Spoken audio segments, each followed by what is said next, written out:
There's a kind of calm that comes with retirement, a stillness I never appreciated before. The quiet rustle of trees, the faint hum of a waking neighborhood, the smell of fresh brewed coffee filling the air. I never paid attention to these details during my 20 years in tactical response back then. It was all about being sharp, efficient, and ready. Now, I've learned to value the slower pace. I was halfway through my second cup when a tow truck eased back into my driveway. The morning sun reflected off the matte black armor, and the driver stepped out, visibly unsure of what he was looking. From my kitchen window, mug in hand, I watched him circle the vehicle, fingers brushing the reinforced glass, eyes narrowing at the run-flat tires. He pulled out his phone, probably calling in what he thought was an unusual job. That's when I noticed Herker and Patan standing across the street. Stiff-backed, arms folded, chin tilted with the smugness she wore like perfume. The driver's confusion only grew as he examined the winch points and heavy-duty undercarriage. I set down my mug, picked up the badge resting on the counter, and stepped outside. His face drained of color the instant he saw me. Karen's confidence faltered as I held up my credentials. What she hadn't considered was that she just tried to tow a retired SWAT armored response vehicle owned by a 20-year veteran. Of the unit, my name's Jake Morrison. 3 months ago, I left behind the high-octane world of the Metro Police Department's Special Weapons and Tactics Division. After decades of breaching doors and staring chaos in the eye, I wanted quiet. A house, a street, a neighborhood that felt steady. Maple Grove Lane seemed to be that place, big shady trees, trimmed lawns, and neighbors who waved as they passed. It reminded me of the neighborhoods of my childhood, back in the 70s, where disputes ended with handshakes instead of legal threats. The final selling point, the driveway, not just for its space, but for what I could keep there. When you retire from SWAT, you can purchase your assigned vehicle for a fraction of its cost, a keepsake, a token, a reminder. Many decline. I didn't. That truck had been more than steel and rubber to me.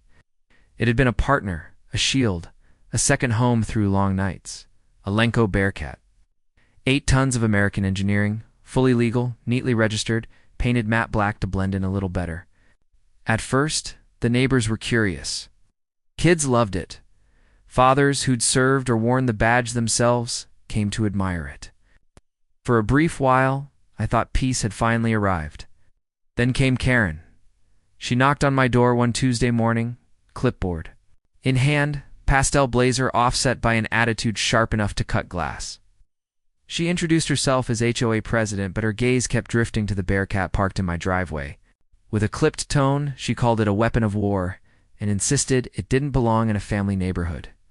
Calmly, I explained it was street legal, no different from an RV or oversized truck. She muttered something about the bylaws. That night, I read them cover to cover. Nothing against large vehicles, military surplus, or design. Just operable, licensed, and not abandoned. Mine was pristine. That didn't stop her. Soon came letters, formal complaints about its size, claims it terrified children. The irony. The Henderson kids begged to sit in it just the day before. Parents thought it was impressive.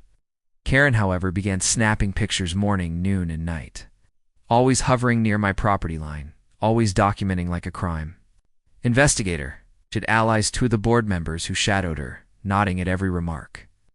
They'd gather near my driveway, whispering as if I couldn't hear. Then came the citations.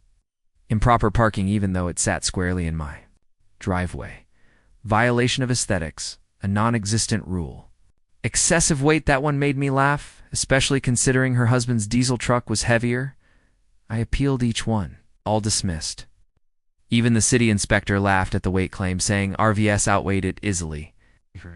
Pressed on, she called it a commercial vehicle.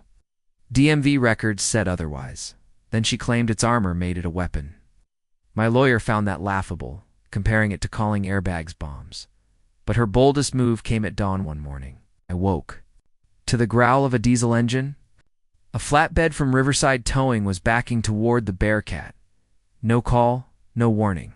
Across the street, Karen filmed with her phone like a director on set. The driver had been circling for 10 minutes, clearly baffled. He'd thought he'd found... A tow pointet was a tactical bracket. He engaged the winch. Nothing. Cranked harder. The Bearcat didn't move, but his rear wheels lifted off the ground. That's when I walked out, badge in hand. His confusion shifted to apology fast. He said he was told it was an illegally parked truck. Told him he was misled. Then I turned to Karen. She strutted closer, confirmed she had authorized the tow under her presidential authority. Calmly, I told her my vehicle was legal. Insured, operable, and on private property.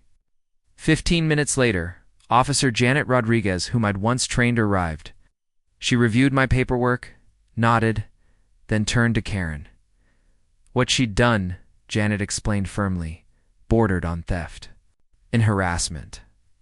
Karen sputtered about community standards.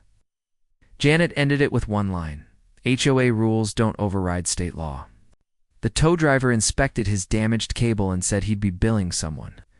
When he showed Karen her signed order, her protests died. That afternoon, the HOA scrambled into an emergency meeting. Half the neighborhood attended.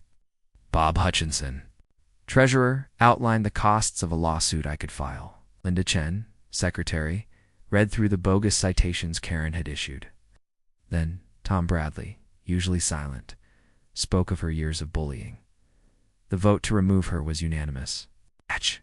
In shock, lips moving without sound until she erupted with accusations. Bob ended it simply. We don't support harassment. She was told to expect $3,000 in potential legal fees, plus the $800 tow bill. She stormed out, red-faced, muttering conspiracies. Since then, Maple Grove Lane has been calm again. The Bearcat rests in my driveway, admired by kids and neighbors alike. And every morning, coffee in hand, I sit by the window, finally savoring the peace I fought long to earn.